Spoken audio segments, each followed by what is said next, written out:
రేవంత్ సర్కార్ తీరుతో రైతులు ప్రాణాలు పోగొట్టుకునే దుస్థితి వచ్చిందని మండిపడుతున్న శ్రీనివాస్ గౌడ్తో మా ప్రతినిధి నరేష్ ఫేస్ టు ఫేస్.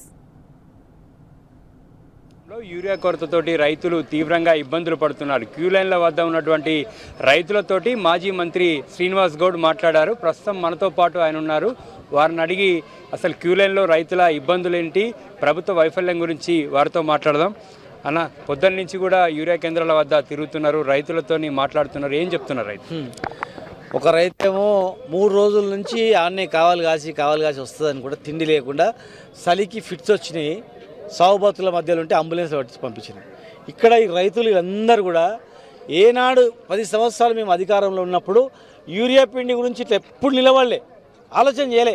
పొద్దుగా లేస్తే రైతుకి ఏం పని ఉంటుంది? చేను కాడుకోవాలి, నీళ్ళు వరబెట్టుకోవాలి, కలుపు తీసుకోవాలి, నాగలు దున్నుకోవాలి. ఈ బతుకు తెరువు ఆడుండాలి. పొలం కాడ ఉండే రైతు ఇలా పట్టణంలో ఇక్కడ అక్కడ పిండి సంచుల గురించి అల్లాడుతున్నాడు. ఆయనకు 10 ఎకరాలు నాటేస్తే మనిషికి 2 ఇస్తారంట సంచులు. ఏడ పోసుకోవాలి 2 సంచుల గురించి 3 రోజుల నుంచి 4 రోజుల నుంచి పెద్ద ముసలోళ్ళు 70-80 ముసలోళ్ళు, పెద్ద మనుషులు, భార్య, పిల్లలు, ఆడపిల్లలు ఇట్లా కావాలి కాస్తూ లైన్లు ఉన్నారంట. వీళ్ళంతా ఇది ఎక్కడి న్యాయం? ఇది ఒక మంత్రి మాట్లాడతాడు, రైతులు వీళ్ళు బలిసి లైన్లు నిలబడుతుర్రు, అవసరం లేకున్నా నిలబడుతుర్రు అంటే వీళ్ళు వచ్చి చూడమను, వీళ్ళొచ్చి రైతులు అడగమను, ఏం సమాధానం చెప్తారు? ఇలా మా బతుకులు ఆగమైపోయాయి, ఆశ కోతిమి బురదల పడితేమని చెప్పు ఏం లాభం ఇప్పుడు చెప్పండి? కేంద్ర రాష్ట్ర ప్రభుత్వాలు ఒకరి మీద ఒకరు నెట్టేసుకుంటున్నారు. మేము ఇచ్చినామని కేంద్రం చెప్తా ఉంటే ఇవ్వలేదని రాష్ట్రం చెప్తా ఉంది. ఇద్దరి మధ్యలో రైతులు నలిగిపోతాం. బీజేపీకి ఏముంటుంది అసలు?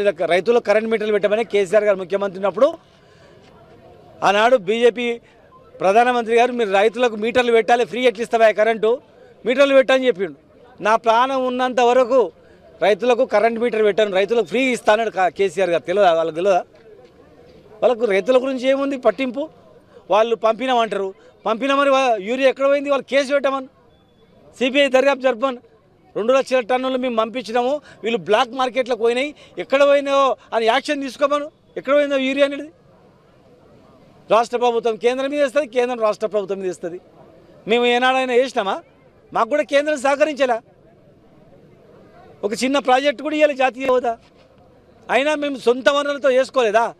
ప్రాజెక్టు కట్టి నీళ్లు ఉదండాపూర్ కరీంనగర్ రిజర్వాయర్లు కంప్లీట్ చేసినాం 90%. కాలువలు తోగితే నీళ్ళు వస్తాయి, మా చేనులో పడతాయి. ఇక్కడ 3 పంటలు పండించుకోవచ్చు రైతు. 90% కంప్లీట్ అయినాయి. 10% టెండర్లు పిలిచిన టెండర్లు పని చేయకుండా క్యాన్సిల్ చేసేసారు. ఇవాళ రైతుల గోస చూడనిక లేదు. అక్కడిక్కడ ఈడ ఒక ఆయన 100 రూపాయలు ఎక్కువ అమ్ముతున్నాడంట పిండి సంచులు. బహిరంగంగా చెప్తున్నారు అందరూ. కలెక్టర్ గీనే ఉంది, కలెక్టర్ ఎంక్వైరీ చేయరా? 100 రూపాయలు ఎక్కువ అమ్ముతూ పిండి సంచికి మళ్ళీ గుల్కల మంది తీసుకుంటేనే 750 రూపాయలు విలువ చేసే గుల్కల మంది తీసుకుంటేనే పిండి సంచి ఇస్తా యూరియా అంటారంట. కేసీఆర్ గవర్నమెంట్లో 10 ఏళ్లలో ఎక్కడికో ఫస్ట్ నెంబర్ 1 స్థానం పోయినాం.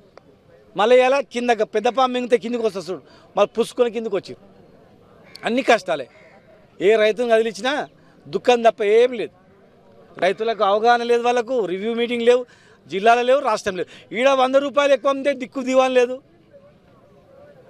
ఆడ స్టాక్ మార్కెట్లు గవర్నమెంట్లో లేవు, పక్కల ప్రైవేట్లో ఉందంట. గవర్నమెంట్లో ఎట్లా లేవు ఉండవు, ప్రైవేట్లో ఎట్లుంటుంది? ఎవడు అమ్ముకున్నాడు ప్రైవేట్లో? బ్లాక్ మార్కెట్ ఎట్లా పోయింది? దాని మీద ఏమైనా దర్యాప్తుందా? మేము పీడీ యాక్ట్ పెట్టినాం. విత్తనాలు కల్తీ విత్తనాలు ఎవడన్నా నమ్మితే రైతులకు మోసం చేస్తే జైల్లో పెట్టినాం. మేము రైతుకు భరోసా ఇచ్చినాం. కరోనాలో కూడా వాళ్ళు డబ్బులు వేసినాం. రైతులకు క్షమాపణ చెప్పాలా? ఒక మంత్రి మాట్లాడితే ఏమంటాడంటే, వ్యవసాయ శాఖ మంత్రి గారు రైతులకు కావాలని రాజకీయం చేస్తున్నారు వీళ్ళని చెప్తున్నారు. ఈడొచ్చి ఎక్కడ క్యూ లైన్ ఉంటుందో వచ్చి తిరగమని చెప్పు. వాళ్ళు రాజకీయం చేస్తున్నారా ఏం చేస్తున్నారో తెలుస్తుంది. 10 ఎకరాలు ఉంటే 2 పిండి సంచులు ఇస్తున్నారు.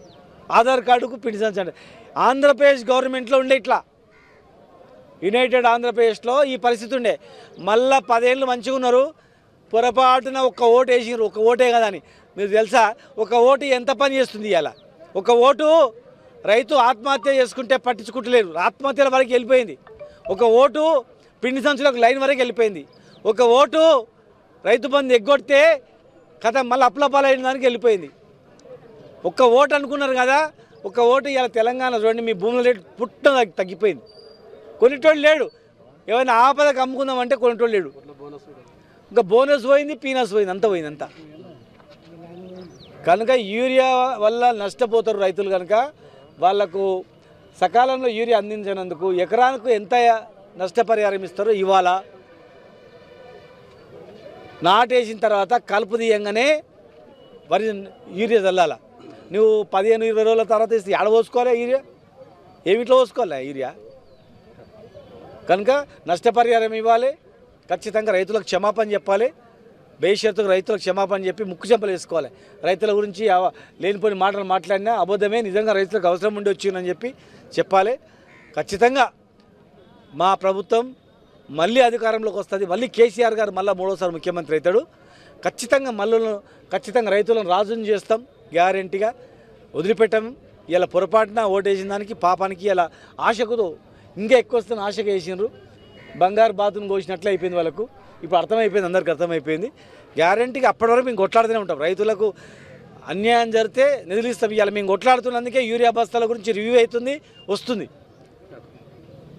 కేంద్ర రాష్ట్ర ప్రభుత్వాలు ఇద్దరూ కలిసి రైతులను తీవ్రంగా ఇబ్బందులు పెడుతున్నారని కాంగ్రెస్ ప్రభుత్వం వెంటనే స్పందించి రైతులకు యూరియా కొరత లేకుండా చూడాలని మాజీ మంత్రి శ్రీనివాస్ గౌడ్ కాంగ్రెస్ ప్రభుత్వాన్ని డిమాండ్ చేస్తున్నారు.